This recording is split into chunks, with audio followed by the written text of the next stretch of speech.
একদম ইজি ভাবে super tasty টমেটোর স্যুপ বানিয়ে রেডি করব। নমস্কার, কেমন আছে সবাই? আমি বন্দনা, তোমাদের সবাইকে বন্দনা রাসায়নে অনেক অনেক স্বাগত।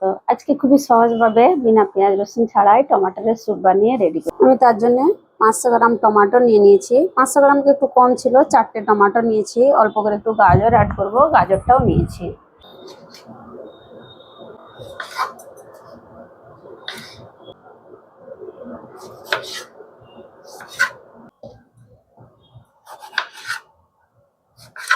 একটা সসপ্যান নিয়ে নিয়েছি, তার মধ্যে টমেটো, গাজরের টুকরা, একটা তেজপাতা, একটা দারচিনি স্টিক, লং আর গোলমরিচ খুব সুন্দর একটা মিষ্টি ফ্লেভার নিয়ে আসে।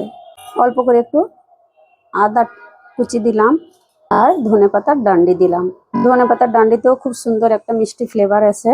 এবারে এতে জল দিয়ে নিচ্ছি, 1 কাপ আন্দাজ জল দিয়েছি, নুন দিলাম, দিয়ে এটা এবারে গ্যাসের উপরে বসিয়ে দেবো।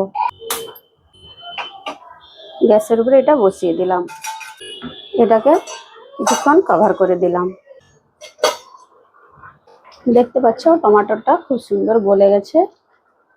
আর বেশি কুক করব না, গ্যাসের ফ্লেম বন্ধ করে দিচ্ছি। এটা এবারে ঠান্ডা হওয়ার জন্য ছেড়ে দেবো। তার আগে তেজপাতাটা ফেলে দিচ্ছি, অল্প একটু কর্নও অ্যাড করব, সুন্দর একটা মিষ্টি ফ্লেভার আসবে। এটা পিসা হয়ে গেছে, এবার এটা একটা ছাঁকনির সাহায্যে ছেঁকে নেব। টমেটোর স্যুপ ছাঁকা খুবই দরকার। এর সাথে যে খাড়া মশলা দিয়েছি, টমেটোর ছিলকা, বীজ সব রকমটা এই ছাঁকনিতে আটকে যাবে। সেই জন্য টমেটোর স্যুপ বানালে ছেঁকে নেওয়াটা খুবই দরকার।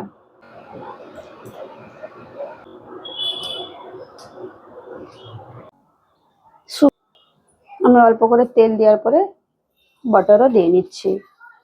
বাটারের কোয়ান্টিটি একটু বেশিই দিলাম। টমেটোর স্যুপ যেহেতু বানাচ্ছি, একটু কালার আসার জন্য আমি এতে কাশ্মীরি লাল লঙ্কার গুঁড়া দিলাম 1 চামচ। এবার এতে একটু গোলমরিচের গুঁড়া দিচ্ছি, দিয়ে এটা কিছুক্ষণ একদম গ্যাসটাকে স্লো করে এটা একটু রান্না করে নেবো। এটা হালকা একটু ভেজে নেব।